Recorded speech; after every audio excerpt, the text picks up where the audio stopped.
আপনি হয়তো ভাবছেন যে ক্যাপকাট দিয়ে কি প্রফেশনাল লেভেলের এডিটিং সম্ভব? এর সোজাসাপটা উত্তর হচ্ছে হ্যাঁ। তো আজ আমি আপনাদের সাথে এমন সিক্রেট শেয়ার করব যেটা আপনাদের এডিটিংকে নুব থেকে প্রো বানিয়ে দেবে।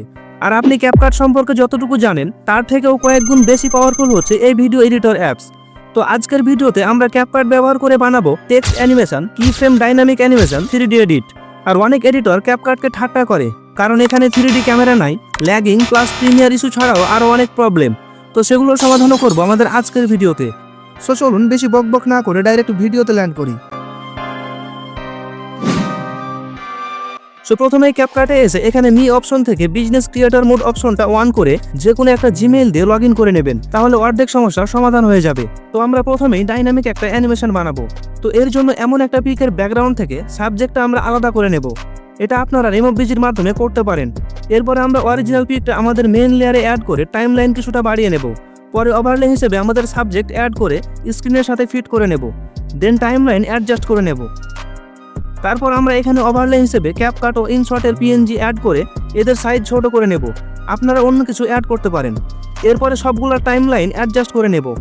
ওকে, এবারে লেয়ারে গিয়ে এই দুইটাকে আমাদের সাবজেক্টের নিচে করে দেব। এরপর টাইমলাইনের শুরুতে এসে ক্যাপকাট সিলেক্ট করে একটা কি ফ্রেম অ্যাড করে দেব।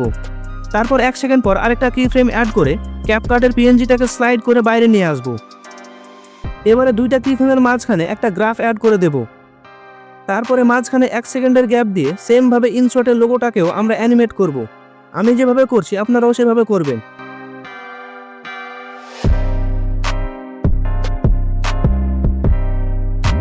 মনে রাখবেন সবগুলা কি ফ্রেমে সেম গ্রাফ অ্যাড করবেন ও টাইমিং সমান রাখবেন।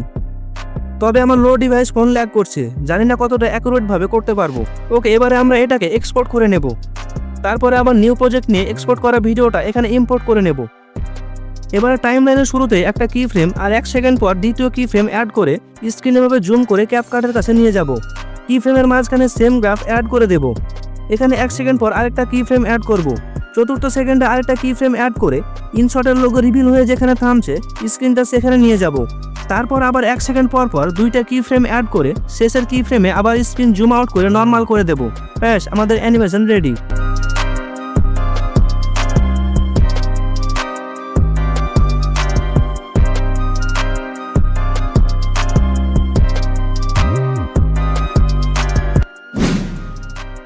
প্রথমে ক্যাপকাটে গিয়ে এই টেক্সটটা অ্যাড করে নেব। আপনারা পিক্সেল ল্যাব থেকে ট্রান্সপারেন্ট ব্যাকগ্রাউন্ড দিয়ে এমন একটা টেক্সট বানিয়ে নিন।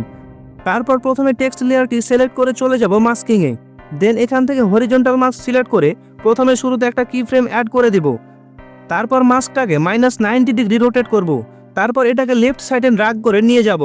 এখানে ফেদারটা একটু বাড়াবেন। এরপর আপনাদের যতক্ষণ অ্যানিমেশন চাই টাইমলাইনে তত দূর গিয়ে আরেকটা কি ফ্রেম অ্যাড করে মাস্কটাকে একবারে পুরো রাইট সাইডে ড্র্যাগ করে নিয়ে আসবেন। আমাদের অ্যানিমেশন কিছুটা এমন হলো। এটাকে ডাইনামিক লুক দেওয়ার জন্য এখানে একটা কি ফ্রেম আর শেষে একটা কি ফ্রেম অ্যাড করে টেক্সটটা জুম ইন করে দেবেন। আর অ্যানিমেশনে গিয়ে ফেড আউট সিলেক্ট করে দেবেন। ব্যাস, আমাদের ডাইনামিক টেক্সট অ্যানিমেশন রেডি।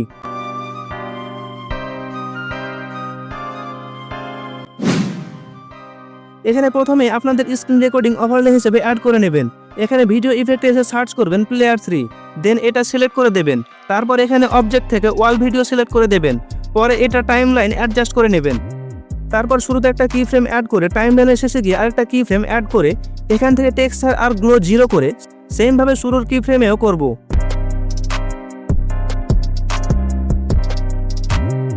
পরে শেষের কি ফ্রেমে গিয়ে রোটেশনটা বাড়িয়ে দেব। তারপর কিছুটা এমন গ্রাফ অ্যাড করে দেব।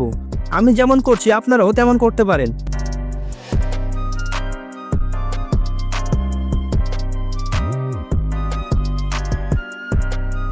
ব্যাস, আমাদের 3D অ্যানিমেশন রেডি। পরের পার্ট লাগলে কমেন্ট করবেন পার্ট 2।